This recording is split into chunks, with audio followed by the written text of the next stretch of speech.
Details చూస్తే SLBC tunnel ప్రమాదంపై అధికారులు దర్యాప్తు చేస్తున్నారు. టన్నెల్ వద్దకు చేరుకున్న ఎన్డీఆర్ఎఫ్ బృందం 4 గంటల తర్వాత టన్నెల్ నుంచి తిరిగొచ్చింది. 12 కిలోమీటర్లు అండర్ టన్నెల్ ట్రైన్లో ప్రయాణించి అక్కడి నుండి 2 కిలోమీటర్లు నడుచుకుంటూ వెళ్లారు. మోకాల్లోతు నీరు ఉండడంతో టీం ముందుకు వెళ్ళలేకపోయింది. మొత్తం 6 మీటర్ల మీద బురదతో నిండిపోయింది.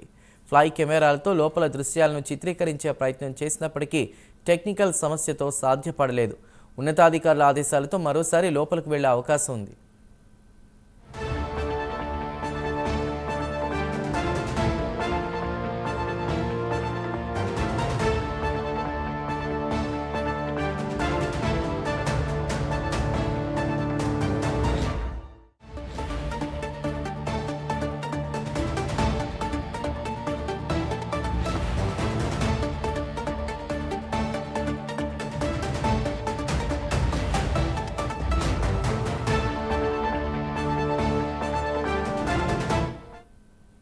ఎస్ఎల్బీసీ టన్నెల్లో అధికారుల దర్యాప్తుకు సంబంధించి మరింత సమాచారాన్ని మా ప్రతినిధి హరిశంకర్ అందిస్తారు. హరిశంకర్, మరొకసారి లోపలికి వెళ్లే ప్రయత్నం చేస్తున్నట్టు తెలుస్తోంది. అధికారుల పర్మిషన్ కోసం కూడా వెయిట్ చేస్తున్నట్టు తెలుస్తుంది. పూర్తి డీటెయిల్స్ ఏంటి? చందు, నాగర్ కర్నూలు జిల్లా అమ్రాబాద్ మండలం దోమలపేంట వద్ద ఉన్నటువంటి ఎస్ఎల్బీసీ టన్నెల్లో నిన్న జరిగిన ప్రమాద ఘటనకు సంబంధించి నిన్న సాయంత్రం ఏదైతే ఎన్డీఆర్ఎఫ్ బృందాలు కూడా అక్కడ ఏవైతే లోపల చిక్కుకున్న కార్మికులు ఉన్నారో వాళ్ళందరినీ కూడా కాపాడే ప్రయత్నం అయితే చేయడానికి వాళ్ళు ముందుకు వచ్చారు. అయితే నిన్న రాత్రి సమయంలో టన్నెల్లో ఉన్న ట్రైన్ ద్వారా వాళ్ళు లోపలికి వెళ్ళినటువంటి ఎన్డీఆర్ఎఫ్ బృందం అనేది తిరిగి ఉదయం 4 గంటల తర్వాత టన్నెల్ నుంచి తిరిగి వచ్చారు. అయితే వీరికి సంబంధించినటువంటి దాదాపు 12 కిలోమీటర్ల మేర అండర్ టన్నెల్ లో ప్రయాణించి అక్కడి నుంచి 2 కిలోమీటర్లు నడుచుకుంటూ వెళ్ళినట్టు కూడా వాళ్ళు చెప్తున్నారు. అయితే మోకాళ్ళ లోతు వరకు నీరు నిండి ఉండడంతో ముందుకు వెళ్ళలేకపోయామని చెప్పి ఎన్డీఆర్ఎఫ్ బృందం చెప్తున్నటువంటి సిచ్యువేషన్. మొత్తం 6 మీటర్ల వరకు బురద నిండుకున్న నేపథ్యంలో పెద్ద ఎత్తులో కూడా అటు లోపలికి వెళ్ళలేనటువంటి పరిస్థితి ఏర్పడిందని చెప్పి అంటున్నారు. అయితే ఫ్లై కెమెరాల ద్వారా లోపల ఉన్న దృశ్యాలను చిత్రీకరించే ప్రయత్నం చేసినప్పటికీ అక్కడ ఉన్నటువంటి సాంకేతిక లోపం వల్ల కూడా వాళ్ళని చిత్రీకరించలేకపోయామని చెప్తున్నారు. టెక్నికల్ సమస్య రావడంతో వాళ్ళంతా కూడా తిరిగి వచ్చినట్టు కూడా చెప్తున్నారు.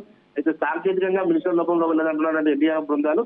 ఉన్నతాధికారులు మరోసారి ఆదేశాలతో మరోసారి లోపలికి వెళ్లే ప్రయత్నం అయితే నిన్న సాయంత్రం నుంచి కూడా రాత్రి దాదాపు 10 గంటల పాటు వాళ్ళంతా సమీక్షి లోపలికి వెళ్లి అక్కడ ఉన్నటువంటి కార్మికులను కాపాడే ప్రయత్నం చేసినప్పటికీ కూడా విఫలమైందని చెప్పవచ్చు. మరికొద్ది సేపట్లో అధికారులు అక్కడ చేరుకొని అక్కడ ఉన్నటువంటి ప్రస్తుత పరిస్థితిని సమీక్షించిన తర్వాత మరోసారి వాళ్ళ లోపలికి వెళ్లే ప్రయత్నం అయితే చేపిస్తామని చెప్పి కూడా ఒకవైపు అధికారులు చెప్తున్న నేపథ్యంలో ఏదైతే లోపల చిక్కున్నారో ఇతర రాష్ట్రాలకు చెందినటువంటి కార్మికులు కావడంతో కూడా అక్కడ నుంచి కూడా వాళ్ళ కుటుంబ సభ్యులు అక్కడ చేరుకుంటున్న సిచ్యువేషన్ ఉంది.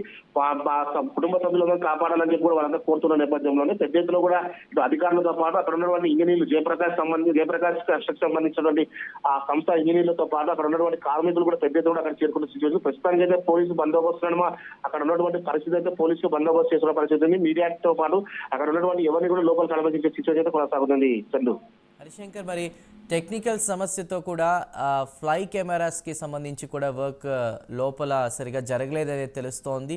మరి దానికి సంబంధించి అధికారులు నెక్స్ట్ స్టెప్ ఏం తీసుకొని ఉన్నారు? ఒక పక్క బురద నీళ్లతో కూడా నిండిపోయినట్టు తెలుస్తోంది. అధికారులు ప్రత్యామ్నాయ మార్గాలు ఏమైనా అన్వేషిస్తున్నారా? హరిశంకర్ కూడా కలవటం లేదు. అయితే ఇక్కడ ఉన్న అక్కడ ఉన్నటువంటి పరిస్థితిని ప్రస్తుతానికి అధికారులు సమీక్షిస్తున్నారు. బురద ఉన్న నేపథ్యంలో లోపలికి ఏ విధంగా వెళ్ళాలి, లోపలికి వెళ్ళిన తర్వాత ఎటువంటి చర్యలు చేపట్టాలని చెప్పి కూడా వాళ్ళ ఒక ఫార్మెట్ తయారు చేసుకున్న పరిస్థితి ఉంది. ప్రస్తుతానికి అయితే మాత్రం ఒకవైపు వాటర్ ఉన్నప్పటికీ మరోవైపు బురద ఉన్నప్పటికీ అక్కడ ఉన్నటువంటి ఫ్లై కెమెరాలు కూడా లేని పరిస్థితుల నేపథ్యంలోనే దానికంటే అప్డేట్ వర్షన్ ఏదైనా తీసుకొచ్చి వాళ్ళని చూసి పనిచేసే విధంగా వాళ్ళు ప్రయత్నం చేస్తామని చెప్పి ఒకవైపు ఎన్డీఆర్ఎఫ్ బృందాలు కావచ్చు అధికారులు కూడా చెప్తున్న పరిస్థితి ఉంది. Chandru, right Harshankar, thank you.